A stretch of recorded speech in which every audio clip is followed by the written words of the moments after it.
Sit. First chemo, second chemo today, tatanggalin nila tubig ko. Side effect ng chemo, hingal. Even without chemo, hingal. Marami pa, suka.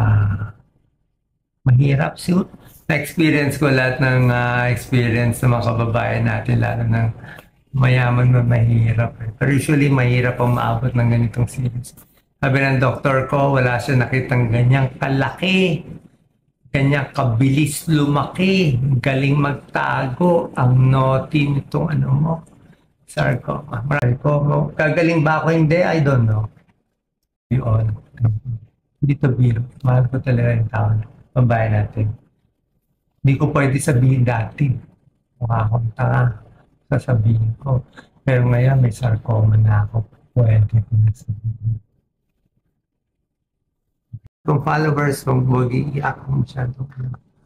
Sana mag-ayos-ayos sa pamilya, love, forgiveness, compassion, and huwag magalit, ayusin ang sarili.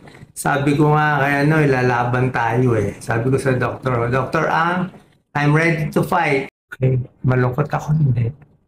Swerte nga ako, may asawa ako nagbabantay. Swerte ako, may anak ako, panganay, si Angelica, Jelly, si Catherine, si Yenya, na mahal ako. Binabantayan ako. I'm so blessed.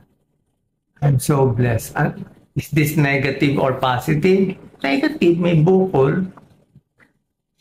Pero positive, naging close sa akin dalawang anak ko. Na dati may barrier kami. Pamilya ko naging close.